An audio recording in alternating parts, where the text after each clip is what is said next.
I'll guide you on blurring objects in InShot on your phone.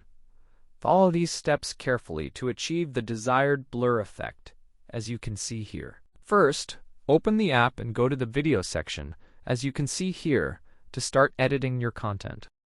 Here, add any part of your photo or video that you want to blur. Carefully select the section you wish to edit, ensuring it fits your creative vision perfectly.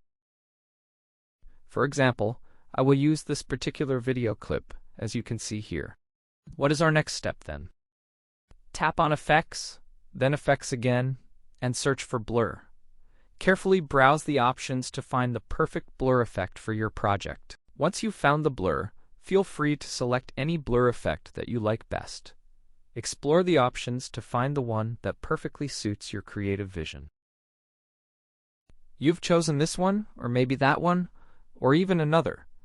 Feel free to select whichever effect you like best, as you can see here, to suit your style. Yes, you can also adjust everything as needed, so we delete this and customize it to your preference.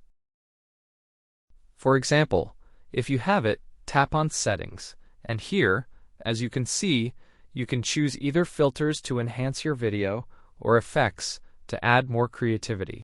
Alternatively, you can manually adjust the brightness or any other setting you prefer, like contrast or additional effects.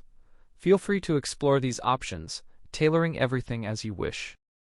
There are many options, yet for blur, you can specifically use this effect. Thanks everyone for watching, wishing you all the best, and goodbye now.